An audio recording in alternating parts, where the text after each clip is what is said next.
Hej, jag heter Max Valentin och jag driver konferensserien Truly Digital, en ecosystem for the Nordic Arts. Nu ska vi träffa Lessig och höra om hans tankar om Creative Commons och hur de spelar in mot det nya kulturlandskapet som påverkas väldigt mycket av de nya förutsättningar vi får av internet. My name is Lessig and I teach at Harvard Law School.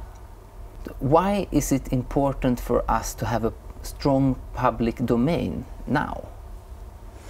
Well, the public domain is the bit of culture that it's free for anyone to build upon, to critique, to use to critique other culture. And that means without requiring the permission of someone else. And culture develops and changes the more people are able to develop and build in exactly this way. So what we need is a vibrant balance, mix between commercial culture that continues to drive the economic well-being of artists so that they can produce great work, but also this public domain culture that education and science and literature and ordinary people can draw upon for their own creative work and creative contribution. Would you say it's more important now when we have experienced a recession, or is it doesn't it matter, the economic circumstances in the world? I think it's more important now because technology has expanded the range of potential creators. You know, if this were the 1960s, and the only way to create was to be a kind of commercial creator, the public domain might not seem so important because there are libraries, you can check out books, however old, whether in copyright or not, and that's basically the way in which you access culture. But today, we have the tools to empower a wide range of people to become creators.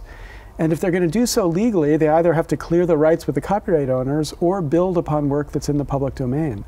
And so I think the critical thing is to encourage this kind of creative activity from people who otherwise would be forced to be passive if in fact everything they touched they had to pay a premium price to access. What does a more generous interpretation or management of intellectual properties mean for the production cost of a specific creative act? Intellectual property, like any property, in theory gives the property owner the right to exclude. And that means the right to set the price for permission to use the work. And what that means is that property owners can not only charge whatever price they want, they can also say no. So if you want to use some kind of work to make a critical artistic statement, for example, there was a story of a guy who wanted to make a story about homosexuality, but in the center of the story was a bottle of Coke. Well, the copyright owners there, in that case the trademark owners, have the right to say, no, you can't have our bit of creative work inside of your creative work. So even if he had the money, he still couldn't have the permission. So what's important about work that's in the public domain is not just that it's free as in free beer, but as Richard Stallman says, it's also free as in the sense of free speech, that you can use it without requiring the permission from somebody else. And that's a very important part of the equation of creativity. What range of material am I allowed to include without some middleman having the right to veto my choice? Mm. But it could also mean some sort of resource pooling, I guess, that you kind of reuse work, and it could also benefit the cost structure of a project in a way. It would make it certainly makes the work much less expensive to produce. And that's of course critical for especially smaller and niche productions where there's only a small number of people who might be interested in the work, but still the work is of important value. But it's also valuable to be able to reuse work because it becomes a kind of cultural reference point. If you think about work that comes through fairy tales or through children's stories, the ability to reuse and retell that story generation after generation is a way to make it closer, deeper into a particular culture. And to the extent that that gets blocked, it is both more expensive to be able to retell that kind of story, but it's also much less likely to happen. what researchers like Paul Heald at the University of Illinois have demonstrated is what copyright does for older works is create a kind of black hole of creativity, works that just are invisible to the culture because it's no longer commercially profitable to make them available, and so therefore nobody makes them available because they're not in the public domain either, and they just disappear. And there's a very sharp line between access to culture and not accessing culture at the line at which copyright begins to expire. And so I think the important thing is to recognize its value not just to the copyright owner, but to the culture, to keep it alive and a vibrant part of that culture. Creative Commons as a concept have spread quickly around the world, even though it's part of a very complex field that is law. What do you see the success factors behind this?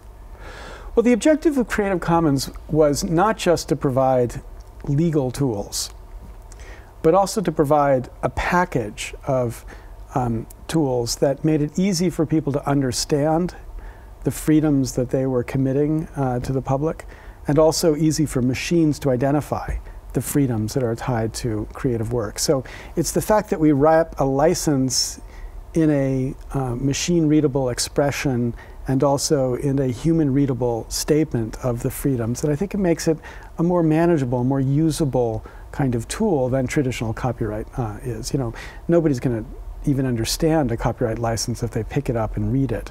So it's not useful to just be spreading licenses around the world. We have to be spreading tools that make it easy for people to recognize the freedoms which they've been granted or the freedoms that they want to grant. Being in the Nordic sphere, do you have any thoughts on the relationship between works financed by common resource, for example, a public cultural investment or so, and Creative Commons? Let's take, for example, in Sweden, if you do your final films, being at the film school, you get the production budget to realize this film by the government, or when a public museum buys objects to their collection. Do you see any relationship between these type of investments? And well, Creative Commons licensed work is work which the creator gives to the public. It's a partial grant of a public domain. So the minimal requirements of the freest license, the attribution license, is that you just give attribution back to the original creator, but all of the other rights that are typically bundled with copyright are given over to the public. And so that's a private gift to the public's good, as opposed to the public gift that's granted through a funding agency, for example. And what we find is that both of them are essential. Of course, private gifts alone won't be enough to support a vibrant and rich culture. But they're very important because they symbolize the generosity and the recognition that artists have about how their own creativity has been building upon creativity in the past as well. So I think the two of them together is the ideal mix of incentives that brings the right flavor to how cultural creativity can extend. And because there have been many examples in the EU where they have released museum content under Creative Commons Zero license. Yes, and the zero license is not technically a license. The zero license just basically says I'm waiving any rights that I might have, and so that's even freer than attribution because it doesn't require that you even attribute. And obviously, the benefit is to get as much stuff out there as possible for people to be able to build on legally. And so CC0 is actually freer, better in that sense than even the minimal license. But minimal license is pretty minimal. One kind of context question. Does Creative Commons work within any type of legal framework, or is this a result of a society with strong protection? Yeah, that's a great question because in fact, if we created the legal regime that I think would be best, Creative Commons licenses wouldn't work. So they are the product. They are only possible in this very extreme copyright regime, where every single use triggers copyright law. And so therefore, every single use has to be subject to a license, except if you live in the Americas, where we've got a fair use limitation. But put that aside, every single use must be subject to a license. So the Creative Commons license is the license that Creative Commons licensed material is subject to, and that's creating the opportunity for the freedoms that Creative Commons licenses deliver. But if we lived in a regime where, for example, only commercial exploitation triggered copyright law, then all the non-commercial exploitation would, in a sense, be by default under a Creative Commons license, not by the choice of any individual. Hmm. Would there be such a country in the world where this is not applicable? We don't believe right now that there's any country that it's not applicable. There are some countries where people have raised questions and we haven't had a chance to test it. And in those countries, people have been talking about legislation that more clearly indicates the applicability or the usefulness of copyright. But the reason it applies universally is that Creative Commons licenses are just copyright licenses. And copyright licenses are devices that are built under a set of international understandings, international treaties like the Berne Treaty or the TRIPS Agreement. And so it's not surprising that they should be applicable everywhere, because ordinary copyright licenses that protect music of a musician or software of Microsoft are also enforceable everywhere. Mm. Do you see any relationship between the new ways of funding online, normally referred to as crowdfunding or micropayments, and Creative Commons? Yeah, there's a pretty tight connection between crowdfunding and Creative Commons. And maybe it's best understood as kind of the social contract of these hybrid businesses, because the value of many of these businesses is, in a certain sense, being contributed by the users. You know, in the old days, you walk into a McDonald's and you buy a hamburger. You, the person walking into McDonald's, haven't created the hamburger. You haven't created the value of the hamburger. All you're doing is paying for your hamburger and you're leaving. But in sites like Flickr or Twitter or Facebook or remix sites that are encouraging people to remix music or remix video, these sites are valuable because of the work that people have contributed to the site. And so, as part of the social contract, many people think that the site ought to give something back. And one way to give something back is to give something back in the rights. So Wikipedia, for example, which is a site that, of course, is only valuable because of the literally millions of hours that individuals have contributed to Wikipedia, gives that value back to the community in the form of a license that guarantees that it will always be free, whatever Wikipedia is, and usable by anybody for any purpose they'd like, as long as they live by the terms of what's called a copyleft license there. That's a fair expression of the justice of the contribution by individuals and the benefit to the community as a whole. And I think that in the same thing in the hybrid crowdfunding businesses, you're funding, you're also contributing your effort. In exchange, there ought to be something that comes back to the public, and licensing things freely is one very clear thing that could come back. Well, we have not seen extremely many examples of this yet. Of that mix, that's right. We've seen crowdfunding sites that have been very successful. Kickstarter, for example. Last year, the National Endowment for the Arts, which is the United States government's only funding arm for art development, spent about $157 million supporting new art projects. And in the same period, Kickstarter spent about $200 million supporting new art projects. So this one website is producing more money for artists in the United States than the United States government. And now, in the context of that, they've not tied in the question of whether the art that's created has to be licensed in one way or the other. Although artists are certainly free to commit in the context of their request for funding that the work will be available in a free way, and that's certainly happened. And this is a sort of a business to consumer relationship in the economical transactions. So, but the accumulation of capital happens among the ISPs or the broadband deliverers or in the hardware deliverance. And they, as you say, their products become attractive due to the creative content that is distributed. Would you have a suggestion for a model to redistribute kind of parts of these gains back to the creator, since there is some kind of relationship between it?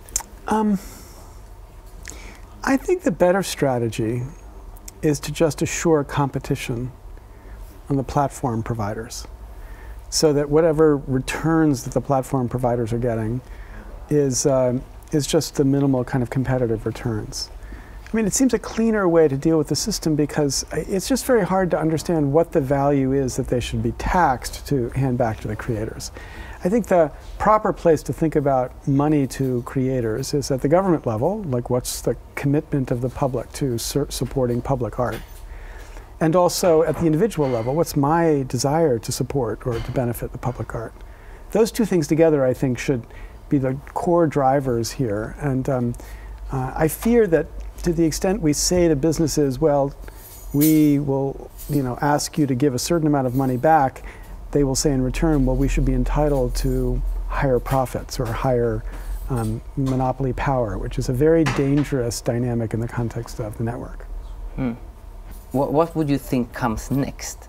And is Creative Commons part of a growing digital ecosystem, and how it connects to financial resources, as we were mentioning here, or as organizational possibilities change due to different online tools emerging and our understanding of mobile devices and so on? What comes next? And some people talk about this semantic web and so on. Would you kind of look into the future? Well, I think that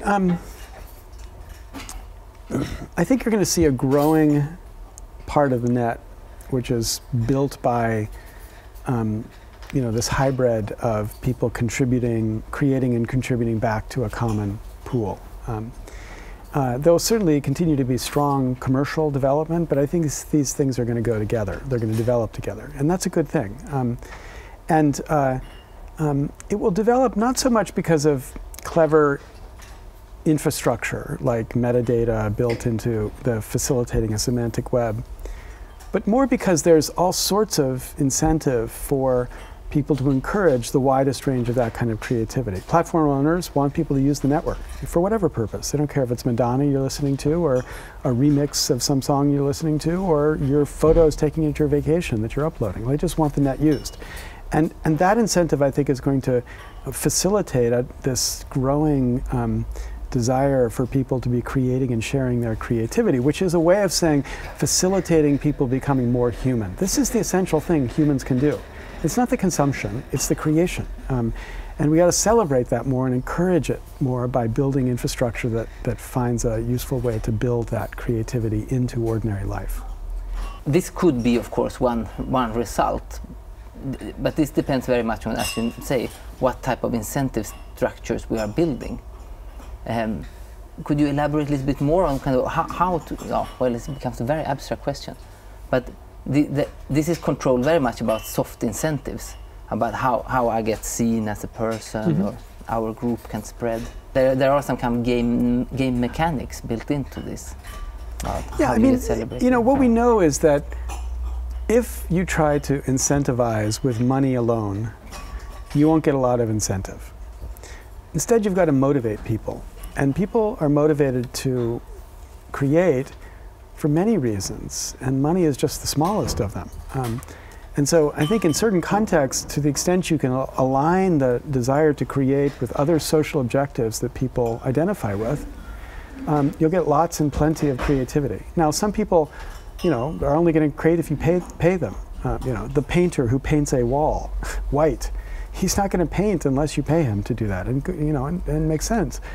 But the person who's creating, textbooks for dyslexic children, that person could be creating that for a lot of different reasons, and we got to recognize that diversity and encourage it.